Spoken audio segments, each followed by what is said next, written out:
ya ingin mendapatkan metode baru ya, dalam hal memberikan menghidupkan suasana belajar.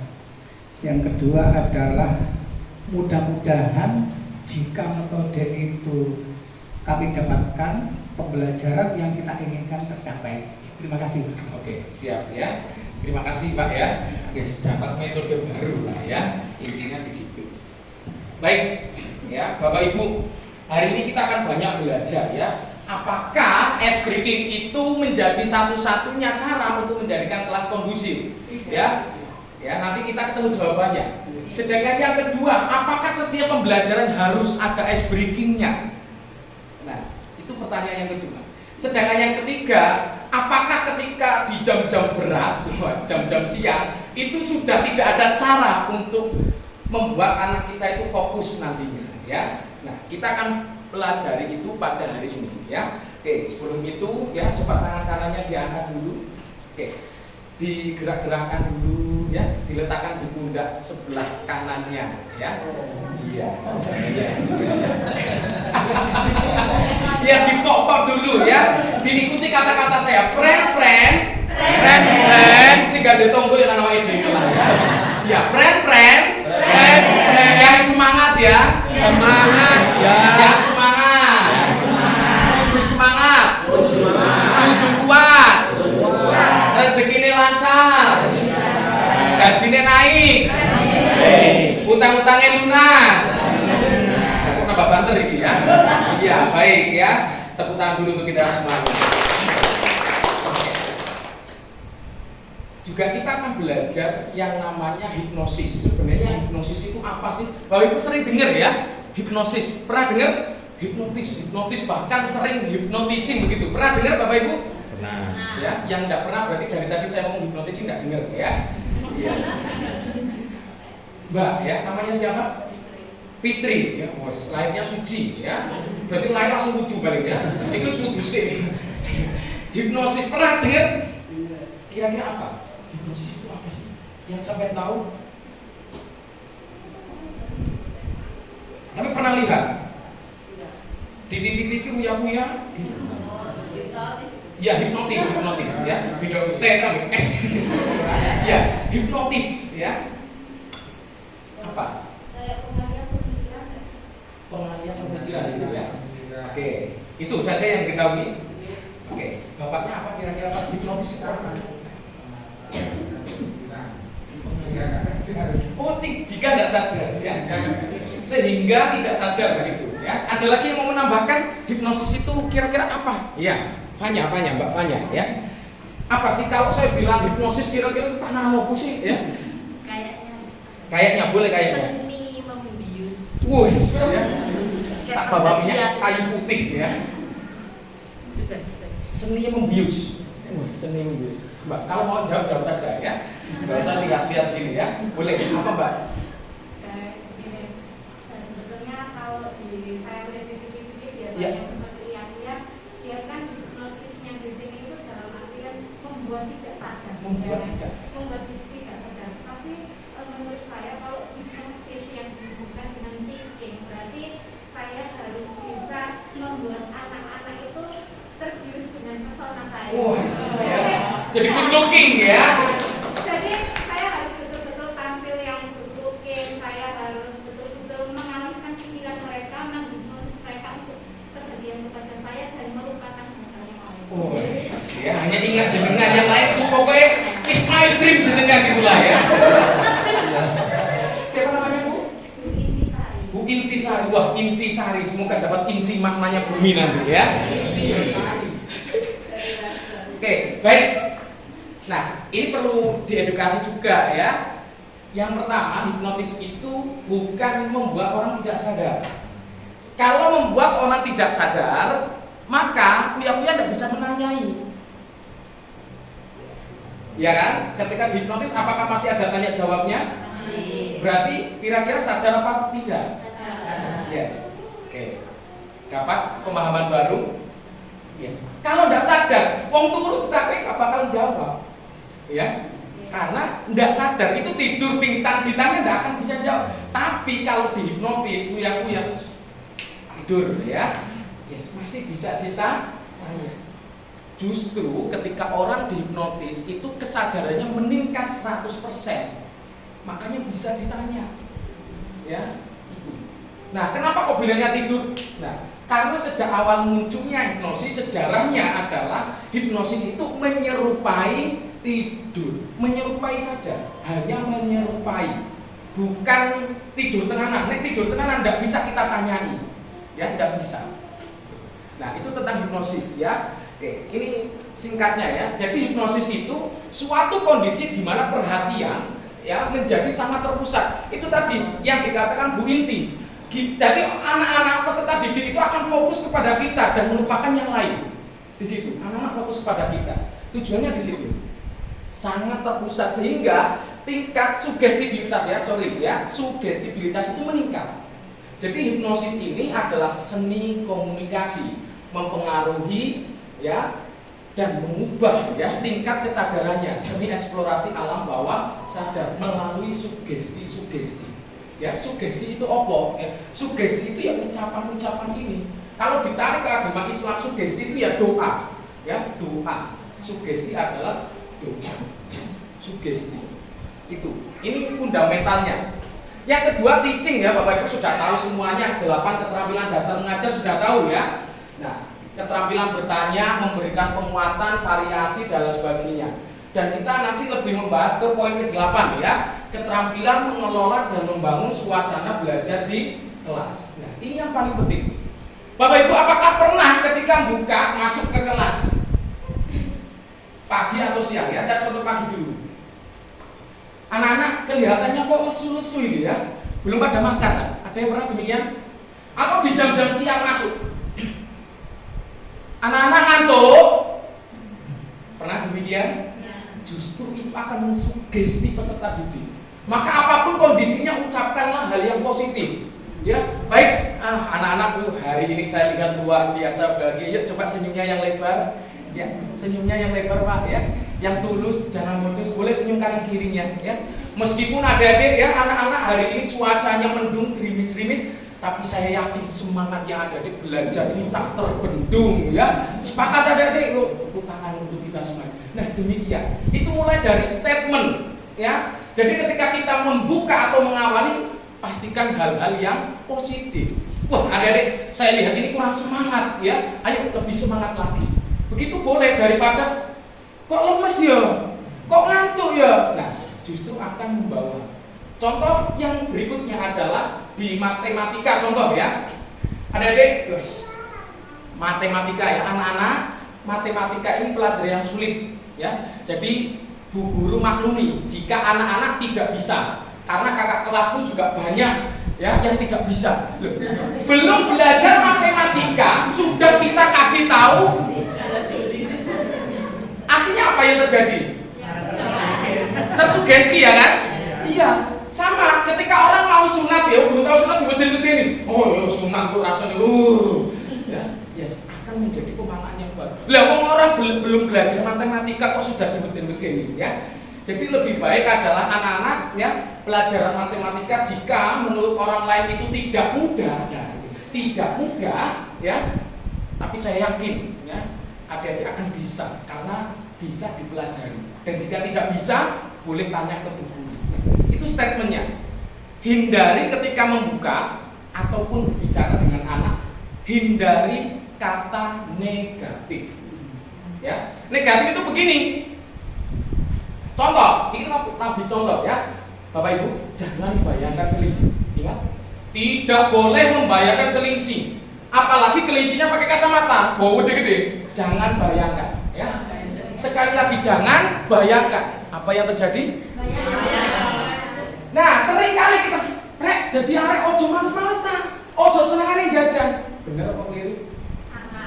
Yes. Astagfirullah. Ini Bu ya, Bapak Ibu ya. Yes. Wis dileso bendino tak ulangi bolak-balik kok gak iso-iso. Nah, itu yang terjadi. Sama, kalau kita ingin anak kita membayangkan ayam, enggak usah jangan bayangkan kelinci, langsung saja. Anak-anak bayangkan ayam. Yes. Begitu. Mau dilanjut? Ya. Lanjut ya, menarik ya. Yes, itu mulai dari statement. Termasuk kalau diterapkan di dunia parenting juga demikian. Ya, senangane nangis, senangane jajan. Ya itu yang terjadi. Ya, mesti awak iki mesti senengane telatan. Ya, telat bendino. Terus sampai sing dumuni dhewe kok. Nah, yes, itu mulai dari statement. Jadi apapun kondisinya, ayo berusaha mengurangi statement-statement yang kurang baik. Sulit diganti, tidak mudah, tidak gampang. Ya, nah demikian. Itu banyak sekali. Ya, termasuk sini keterampilan dasarnya banyak. Menghadirkan siswa.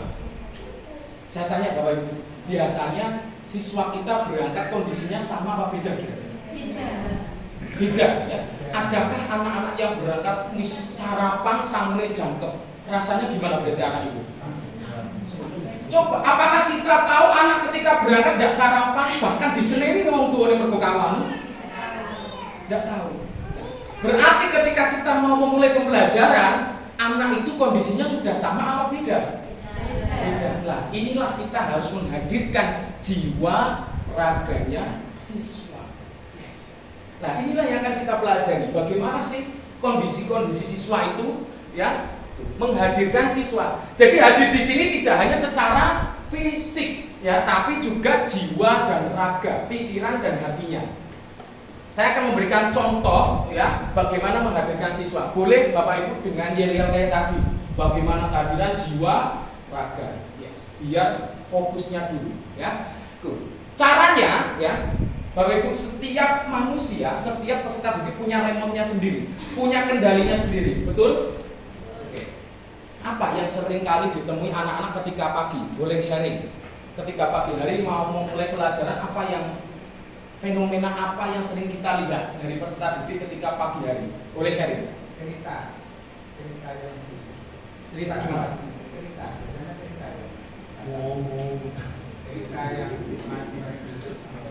Cerita kemarin ya yang di rumah. Curhat gitu ya? Oke, nah baik. Anak-anak berangkat membawa remote-nya sendiri. Saya adalah kendali penuh untuk diri saya.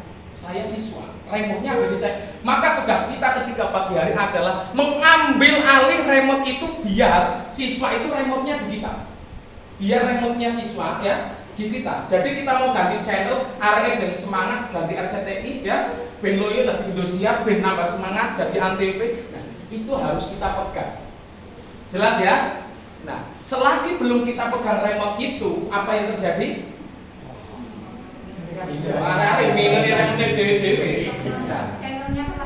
Channelnya terlalu banyak, yes ya. Akhirnya kita ngomong belum, bahkan ngomong bu apa bu tadi bu, ya, yes itu yang terjadi. Nah, pendidikan orang dewasa dengan anak-anak beda apa sama? Beda. Ya, kalau anak-anak lebih senang dikonkretkan ya, konkret timbang abstrak begitu ya. Kalau orang dewasa 40 km per jam ya katanya tadi ya.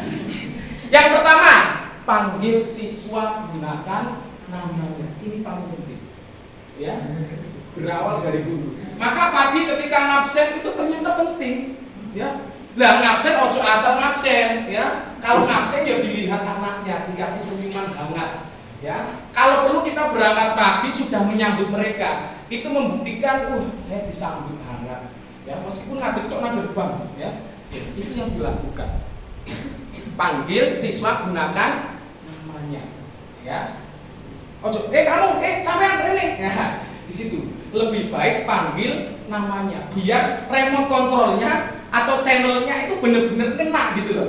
RCTI, nah Indosiar, nah itu kan jelas ya. Yusuf, ya, Maulidin, ya, Udin, nah itu kan jelas. Nah, yang kedua adalah variasikan posisi duduk agar apa? Mendapatkan suasana baru ya. Kalau mungkin zaman kita dulu ketika SD ya, royoan kursi yang paling depan, pernah demikian?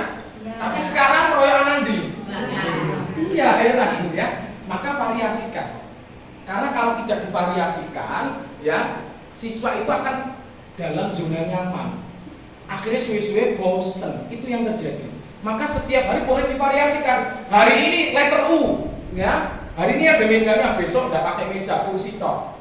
ya, letter U, nah terus letter V, terus sesuai kelompok-kelompok 4 boleh, itu divariasikan, ya, agar apa, menghadirkan siswa jiwa raga, apalagi pendidikan sebaya, ngobrol dengan temennya, nah ini juga penting. Ini dasar-dasarnya yang akan kita perdalam latih hari ini, ya. Siap Bapak Ibu? Siap? Oke, kalau saya bilang 1, tepuk. Yes, ya. 1. Yes. Sambil tepuk Pak ya. Iya. Ya, 1. Yes. Kalau 2, oke. Ya. 1. Yes. 2. Oke. Kalau 3, semangat. Pas, ketukannya pas ya. 1. Pak, jiwa raga Pak ya. Iya, jiwa raga ya. Yuk, 1. Yes. 2. 3. 1. 2. 3, 2. Ya, tepuk tangan dulu untuk kita semuanya ya. Nah, sebelum jauh ke situ ya, tetap kita step by stepnya ya, mengenal cara kerja pikiran ya. Oke, pikiran, kira-kira ada yang tahu kan pikiran itu ada berapa ya, ada berapa macam pikiran Pak menurut jenengan, menurut saya ya Pak Sinten, Pak Nurholis, pikiran itu wonten pinten Pak?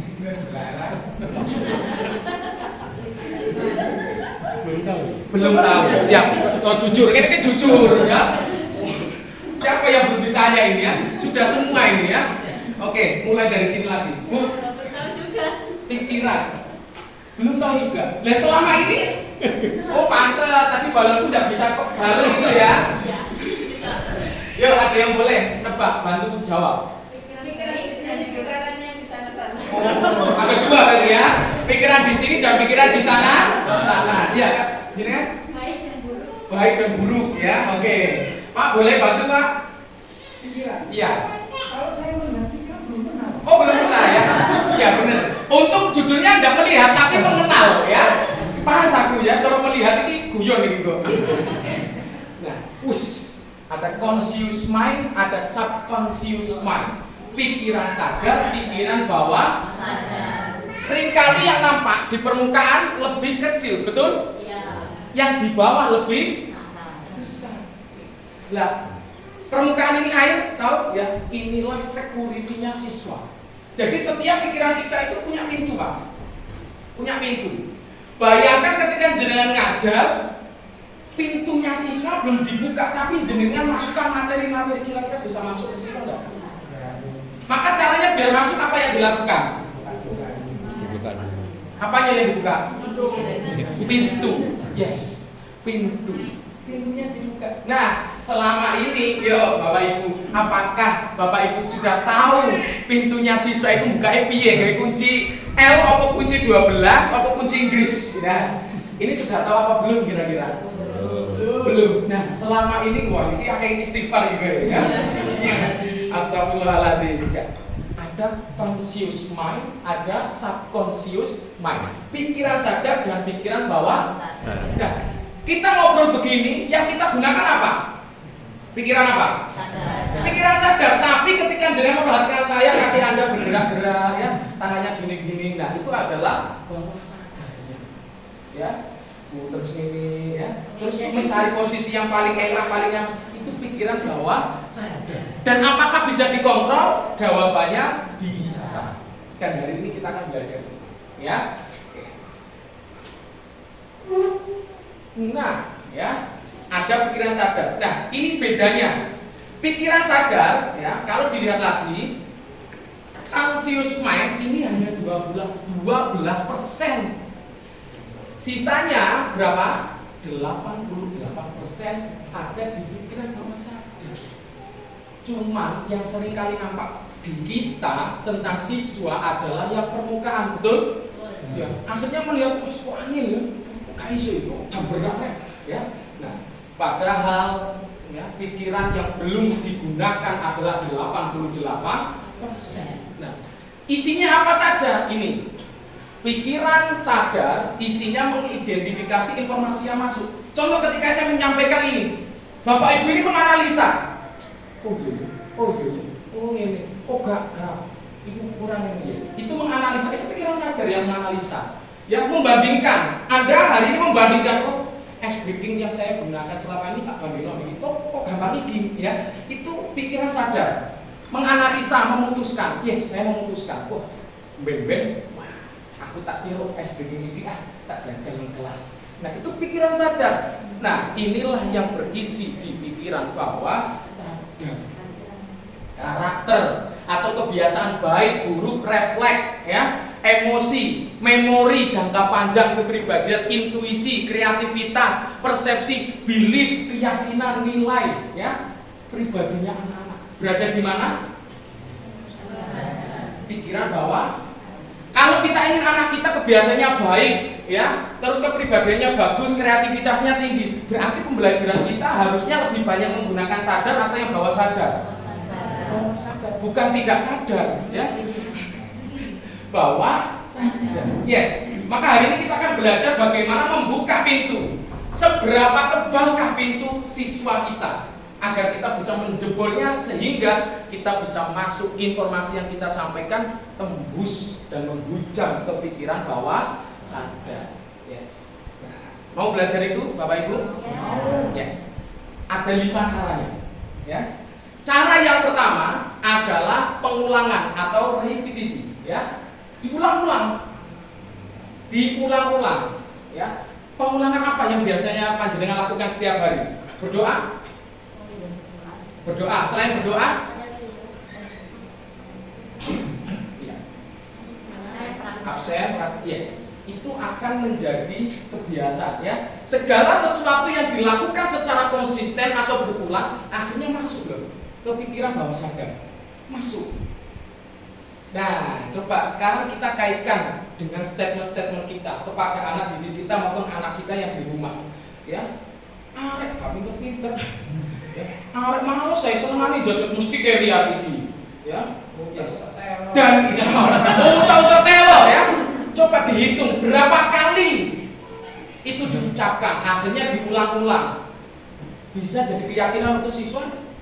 Aku ya anjing dasar aku gak pinter ya, makanya nang omah gelok, nang sekolah gelok. Yes, akhirnya pintunya makin tebal, kuncinya makin rapat. Nah, di situ, ya. Jadi hipnosis ini nanti metode, kita belajar hipnosis ini metode, ya. Pengulangan. Maka ayo hari ini ya diucapkan. Adik-adik setiap pagi kita biasakan ucap syukur dulu, alhamdulillah, ya. Terima kasih tangan sudah mau diajak belajar. Terima kasih kaki, yuk bareng-bareng terima kasih kaki meskipun kadang sakit masih mau diajak sekolah untuk mencari ilmu, semoga manfaat, sehat selalu, ya. Boleh begitu, itu hal-hal simpel, ya. Repetisi, pengulangan, ya, di situ. Cara yang kedua untuk membuka pintunya adalah dengan identifikasi kelompok atau keluarga. Jadi kita hidup itu dalam keluarga yang memiliki latar belakang budaya yang berbeda. Betul Bapak Ibu? Anda pasti lebih paham tentang tetangga Anda. Betul? Oh hariku mesti ini mau keluarganya yang ini. Pernah demikian? Oh hariku racun mesti ayo Bapak Ibu yang benisu ini mami nang masjid. Dalam yes, itu yang terjadi.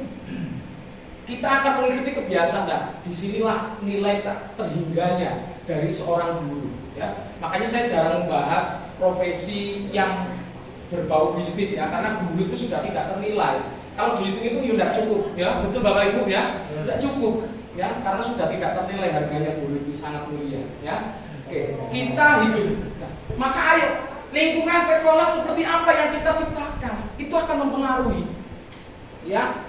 Mereka di keluarga seperti apa, terus di sekolah seperti apa. Kalau panjenengan tahu meja ini, ya. Nun sewu, ya.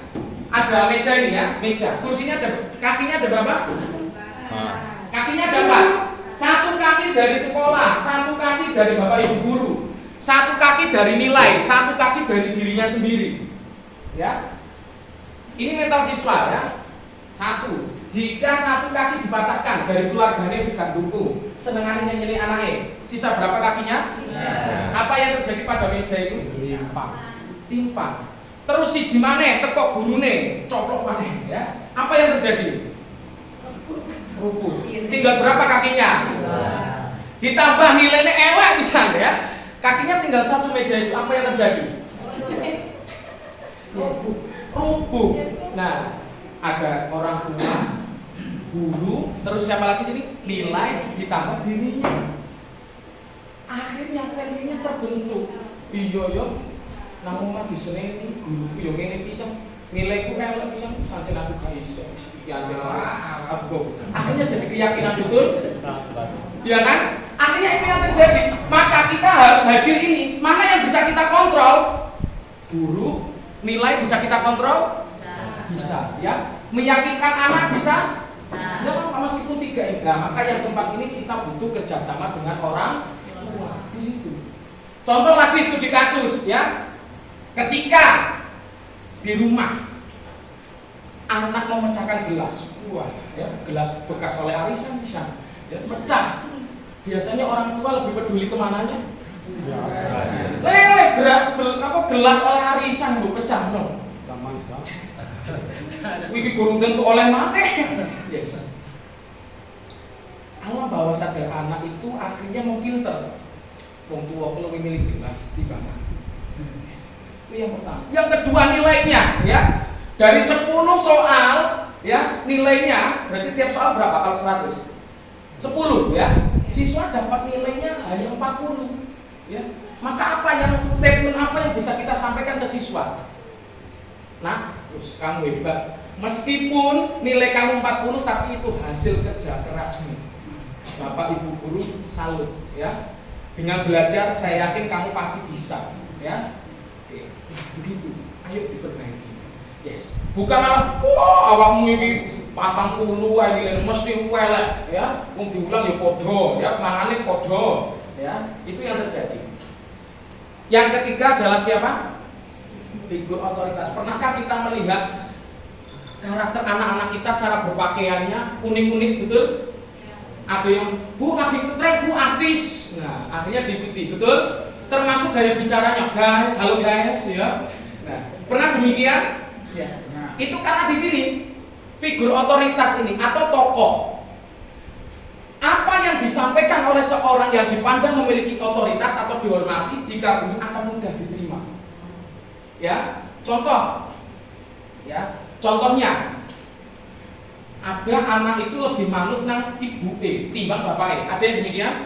Ada yang sebaliknya lebih manut bapak timbang sih nggak karo-karo nih ya gak manut bapak gak manut ibu, tapi manut baik. Ada yang demikian? Maka cara kita agar kita bisa menyampaikan informasi sampai masuk ke bawah sadar lewat pintunya, berarti lewat siapa? Yes, dan itu yang harus kita ketahui. Siapakah figur, siapakah tokoh yang dikagumi oleh si anak itu? Maka kita titip pesan kepada beliau. Nah, itu yang harus kita lakukan. Ya, gampang kan? Ya, gampang. 1, diulang-ulang. Yang kedua adalah identifikasi kelompok atau keluarga. Ayo kita ciptakan lingkungan yang seperti apa. Apalagi setiap hari kita bergaul dengan anak kita, ya, peserta didik kita. Yang ketiga figur otoritas. Nah, ini pertanyaannya, apakah hari ini kita sudah menjadi guru yang dikagumi oleh peserta didik kita? Itu juga perlu direnungkan, ya. Karena selagi anak didik kita belum mengagumi kita, ya maka kita nyampaikan apapun, ya akan selalu dibandingkan, ya akan selalu mentang. Ibu pun yang ulang enak, tapi malah nanti ini diulang ini sudah jelas. Ya, yes, akan seperti itu yang terjadi. Mental block, ya. Akhirnya apa? Kuncinya pintu tidak akan pernah terbuka di situ. Nah, selanjutnya yang keempat, apa Bapak Ibu? Emosi intens. Emosi, ya. Saya tanya, Bu Fitri, ya. Emosi itu apa yang jenengan tahu?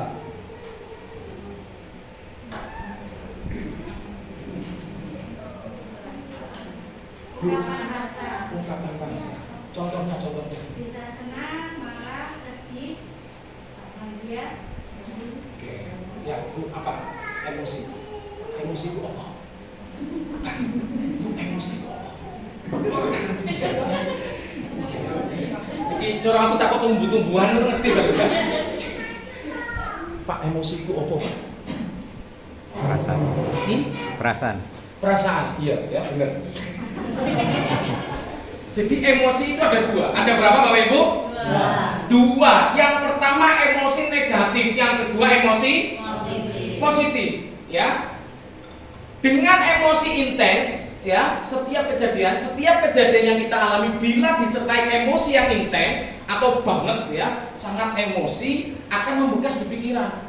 Contoh hari ini jenengan sudah berapa tahun jenengan?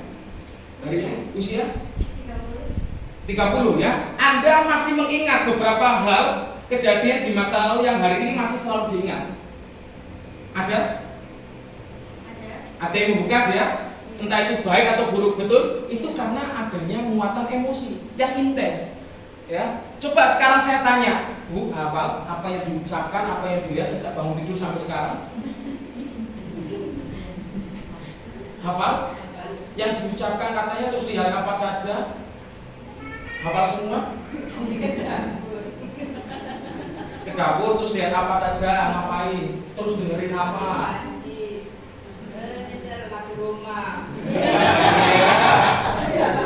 Oke, terus hari kemarin? Ngucapin apa saja, per hurufnya, katanya apa saja? Ingat enggak? Oh ya, Bang. Oke, terus? Ya. Kita tidak akan mengingat semuanya, betul? Kita akan mengingat hal-hal yang bermuatan emosi, intens. Apa contoh? Aku tahu ngaplok muridku. Nah, itu mesti kayak kelingan, ya. Ya kan? Aku tahu nggak arek iki nangis, Bu. Mesti kelingan. Ya, aku tahu bimbing arek iki sampai juara, ya. Akhirnya disitu ingat.